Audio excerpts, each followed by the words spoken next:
Bueno, buenas tardes. En este video vamos a ver el capítulo 4 de esta hora que venimos trabajando de Marcelia Ternavasio, que es el capítulo que tiene que ver de la guerra, que se denomina de la guerra civil a la guerra de la independencia, y que se divide en dos partes.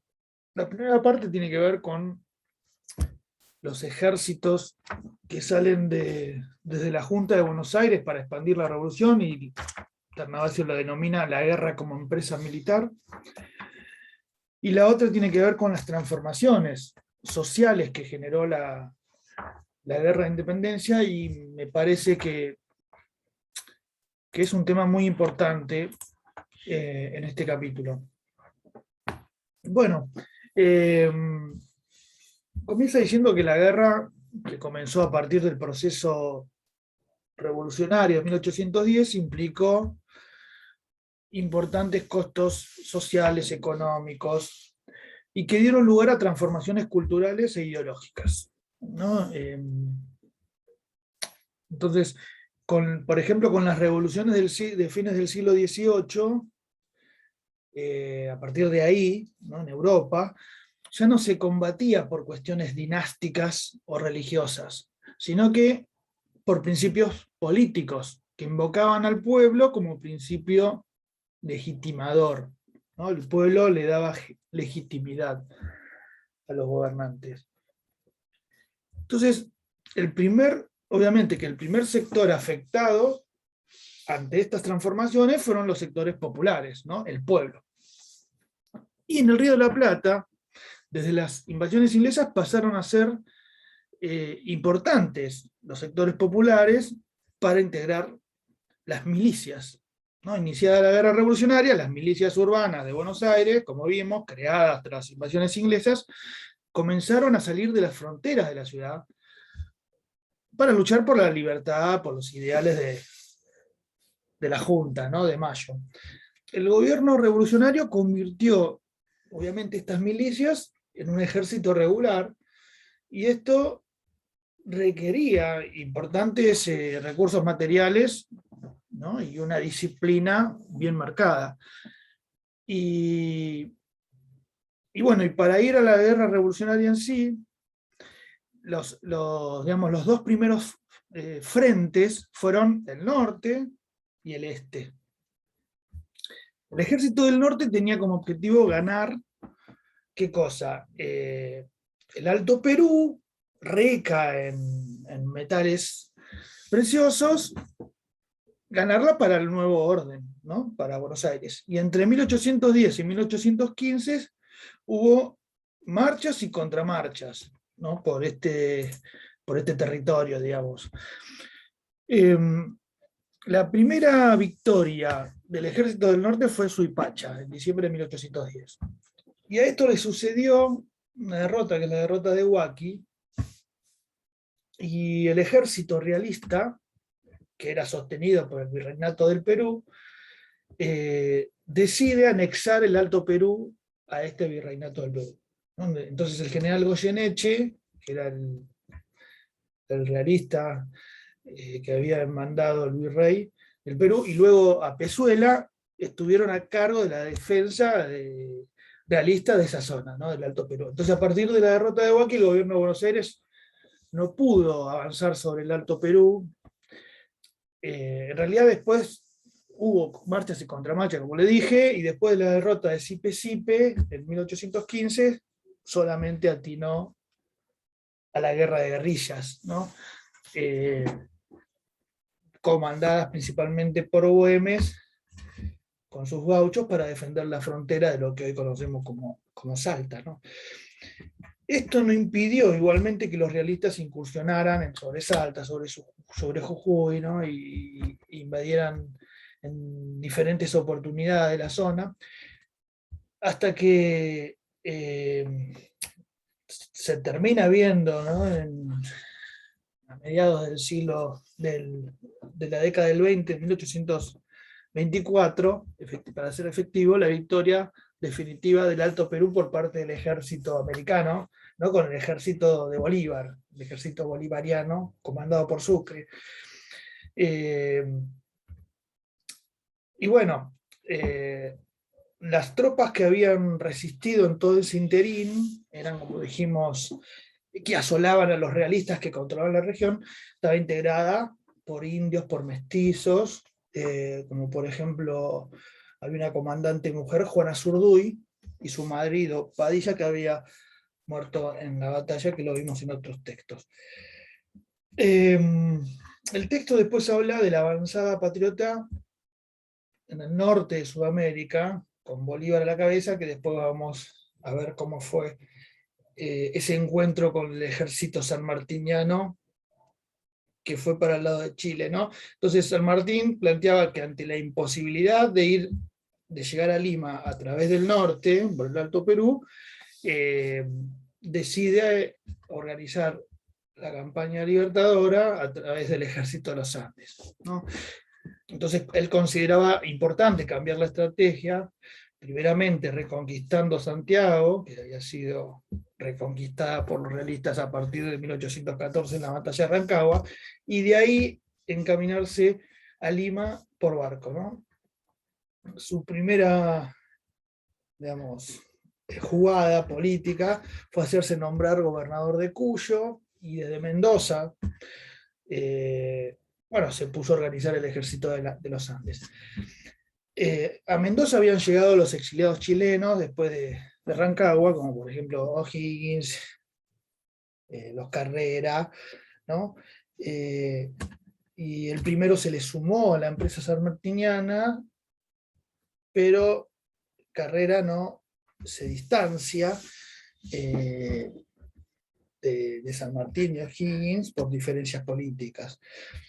Entonces Porredón, que en ese entonces era el director supremo del Río de la Plata, se comprometió a ayudar en la campaña de San Martín, y este, bueno, organizó un ejército de 3.000 hombres, y en febrero de 1817 obtuvo la victoria de Chacabuco, tras esa patriada de cruzar los Andes, ¿no? Esto le dio la entrada a Chile. En febrero del 18 se declaró la independencia. Luego hay una derrota en la cancha rayada, y luego logra consolidar la independencia en la batalla de Maipú en abril de 1818. Bien. Entonces, los realistas siguieron ocupando el sur de Chile hasta 1820, siguieron resistiendo. Y desde Chile, San Martín y O'Higgins organizaron obviamente la expedición a Perú, ¿no? Que partió en agosto de 1820 y que culminó con la declaración de la independencia peruana en 1821. Luego, en julio de 1822, se produce una famosa entrevista de Guayaquil, porque todavía quedaba por liberar el Alto Perú, lo que hoy es Bolivia, ¿no? Y entre San Martín y Bolívar, ¿no? Llegaron, y Bolívar se encontraron en esta entrevista, y bueno, San Martín, luego de declarar independencia de Perú, se lo nombró protector del Perú. Bolívar venía triunfante de su campaña libertadora del norte, de Sudamérica, ¿no?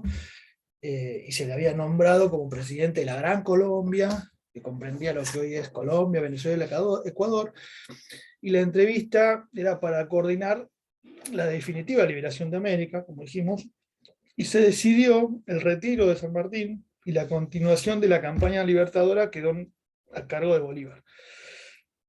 Bueno, como dije yo, junto al general Sucre en 1824 logró derrotar al último bastión realista en la batalla de Ayacucho, ¿no? Donde luego se declara la independencia de Bolivia, que lleva el nombre de Bolívar en su honor. Bueno, y desde ahí empezó a organizar el Congreso Anfictiónico de Panamá, que fue, digamos, terminó en fracaso.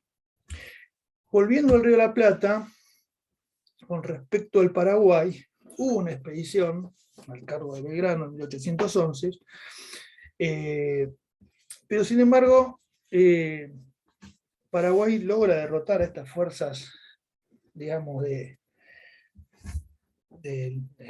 porteñas, y empezó un camino autónomo, como ustedes vieron en algunos trabajos. Pero lo que más preocupaba a las autoridades de Buenos Aires era la banda oriental. ¿Por qué? Porque ahí estaba apostada en Montevideo la flota española. Entonces, hay un movimiento liderado por Artigas, como vimos en clases pasadas. Bueno, el grito de Asensio, el sitio de Montevideo, la invasión portuguesa, y a pedido obviamente de las autoridades españolas o realistas de Montevideo, llegó hasta que se firme el armisticio. En ese contexto se produce el Exo Oriental y las diferencias entre Artigas y los porteños, bueno, comienzan a ponerse más tensas hasta que en 1814 una fuerza expedicionaria porteña al mando de Alvear tomó Montevideo, pero finalmente la ciudad quedó en manos de los artistas, ¿no? Y a partir de 1815 contaba con algunas provincias, Misiones, Corrientes, Entre Ríos, Santa Fe, Córdoba, y por supuesto la Banda Oriental, y conformó la Liga de los Pueblos Libres, ¿no? Bueno, como vimos también, reglamento de tierras, ¿no? Hay una nueva invasión portuguesa en 1816, digamos, autorizada esta invasión por las autoridades porteñas, y comenzó el inicio del fin del proyecto democrático artiguista. Hasta ahí está bien, hasta ahí nosotros vinimos trabajando. Ahora, la segunda parte, que tiene que ver con la guerra y las transformaciones sociales, tiene que ver con esto de qué cambios hay a partir de la guerra revolucionaria. Y primero empieza hablando de los costos de la empresa bélica, ¿no? Y obviamente que toda guerra tiene un costo de vidas humanas, ¿no? Pero el costo económico fue enorme, ¿no? Se desarticularon los circuitos comerciales mercantiles que se habían construido en la época colonial, y obviamente, como dijimos, la pérdida del Alto Perú fue clave en ese deterioro que desestructuró el orden productivo, económico y fiscal que tenía el ex virreinato de La Plata desde las transformaciones que hubo en las reformas borbónicas, que nosotros vimos en el texto de Alperindongui. Entonces, los recursos necesarios para la guerra, humanos y materiales, el nuevo orden debió buscarlos principalmente en Buenos Aires. También aportaron las provincias del norte, ¿no? Ganado, el litoral también, donde la guerra llevó a esta región a una situación extenuante en el litoral. En el plano comercial, las transformaciones también fueron significativas. El libre comercio implicó la ruptura del monopolio y la apertura a todos los mercados extranjeros, ¿no? Principalmente Inglaterra se fue consolidando como la nueva metrópolis comercial, y las rentas aduaneras se convirtieron en el principal recurso fiscal. Sin embargo, ese recurso era insuficiente, ¿no? Como hablamos el otro día con el texto de Roy Ora, para afrontar la guerra, ¿no? Y los gastos que implicaba esta. El gobierno debió recurrir al cobro de contribuciones, ¿no? Voluntarias y forzosas también. Obviamente los peninsulares se le impusieron los mayores sacrificios, ¿no? Y a pesar de todo esto, el déficit comercial fue permanente, dando lugar a una economía muy desequilibrada, debido a que no se podía reemplazar la exportación de metálico que antes había por el control del Alto Perú. Entonces el cuero vacuno fue el principal reemplazo, pero obviamente nunca llegó a empardar la exportación de metales, de metálicos, ¿no? De preciosos. Entonces, la economía financiera de las provincias fue peor debido a la carencia del puerto. Cuando hablo de la economía financiera de las provincias, hablo de las provincias del interior, ¿no? Fue peor que Buenos Aires, debido a que éstas carecían de un puerto de ultramar como tenía Buenos Aires, ¿no? ¿De dónde sacaban esos recursos las provincias? Bueno, de los impuestos al comercio, la alcábala, pero hizo todo esto que las provincias dependieran cada vez más de la Caja de Buenos Aires. Entonces, otra cosa importante en lo social es que se redefinen las jerarquías sociales a partir de la revolución. ¿No? Con la revolución y la guerra, las jerarquías sociales empezaron a sufrir transformaciones, pues la nueva actividad política creó nuevos actores en este nuevo escenario. Estos nuevos actores, como dijimos antes, son los sectores populares. La burocracia colonial fue reemplazada por agentes leales a la Junta, al nuevo orden, que en todos los casos pertenecían obviamente a los estratos más altos de la sociedad. El grupo dominante, los grandes comerciantes, ¿no?, de la época colonial, también se vieron afectados. Sobre ellos recayó mayormente los costos de la guerra, ¿no?, que a su vez, como dijimos, la guerra desestructuró las principales rutas comerciales, y el libre comercio dio lugar a la competencia de jugadores más hábiles del escenario, que son los ingleses, ¿no? Entonces lo que pasa a ser como élite hegemónica es el estamento militar, ¿no? Esta se eleva como nueva jerarquía social y política en el marco de una creciente militarización, ¿no?, producida obviamente por la guerra. Los sectores populares, incluidos los esclavos, fueron reclutados como soldados, y esto contribuyó a la politización de los estratos más bajos de la sociedad, como nosotros venimos viendo en otros textos anteriores, como cuando vimos los cambios en la Buenos Aires revolucionaria. Entonces, el gobierno revolucionario fue muy cauto a la hora de llevar a cabo la nueva liturgia revolucionaria. ¿No? Porque, digamos, hay conceptos que empiezan a aparecer, como por ejemplo, no sé, el concepto de libertad, de igualdad, ¿no? Y cosas que antes no existían, y a partir de las transformaciones políticas, sociales y económicas en Europa, se filtran en América. Y como decía, fue muy cauto, ¿no?, la invocación de la igualdad, y fue muy ambigua, ¿no?, pero dependió igualmente de cada región. La Junta también tiene una política filoindigenista, ¿no?, y respondió a esta política más bien a obtener apoyos de la guerra, ¿no?, pero en algunas regiones las élites se mostraron reticentes a esto, como por ejemplo el noroeste argentino o lo que es el Alto Perú. En el interior fue más difícil cambiar la distancia social existente desde la colonia, ¿no? En cambio, en el litoral, donde las jerarquías sociales eran menos marcadas, fue un terreno propicio para avanzar en la política igualitarista. Bueno, el reglamento de tierras de Artigas es un ejemplo de eso. Entonces, la nueva liturgia revolucionaria, ¿no?, de igualdad, libertad, la guerra estimula la difusión de estos nuevos valores y el nacimiento de nuevas identidades, ¿no? Los principios monárquicos empezaron a ceder ante la soberanía popular, como dijimos antes, después de una década, digamos, de guerra-revolución. Las autoridades solo podían legitimarse a través de un régimen representativo de base electoral. El concepto de patria comenzó a impregnar el vocabulario cotidiano de la gente, ¿no?, junto a otros conceptos como igualdad, como libertad, como dijimos antes.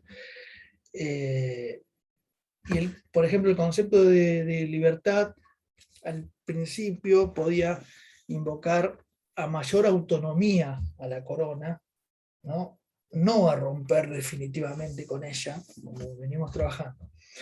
En cuanto al concepto de igualdad, la élite, como dijimos antes, la élite fue muy cauta, ¿no?, extendiendo el derecho a los criollos en igualdad con los metropolitanos. Entonces, el concepto de patria también puede hacer referencia a la patria chica, ¿no?, el pago donde uno nació, pero también a la gran patria americana. Entonces son conceptos muy ambiguos. Y la invocación al pueblo también fue parte de este lenguaje, ¿no? El nuevo idioma de la revolución se fue difundido a través de la prensa patriótica, por ejemplo la Gaceta de Buenos Aires, en los cuarteles, en las pulperías, en los cafés, en el púlpito, y el papel del clero fue fundamental, ¿no? Pues era una voz autorizada en la sociedad, siempre lo fue. Y otro canal de difusión fueron las fiestas mayas, fueron un buen instrumento, como dice Gabriel Di Meglio, ¿no? Para cooptar a lo popular al nuevo orden, ¿no? Cooptar a los sectores populares al nuevo orden, o a la plebe. Las celebraciones del 25 de mayo comenzaron un año después de la Revolución, en 1811, y nunca fueron canceladas, ¿no? Y hasta el día de hoy, digamos, es la fiesta más importante que tiene la sociedad argentina. A las fiestas mayas se agregaron las fiestas julias a partir de 1816, pero las primeras, ¿no? Las fiestas mayas siempre fueron más relevantes. Y con la vacancia de la corona digamos, hay una disputa para dirimir quiénes eran los herederos legítimos del poder, ¿no?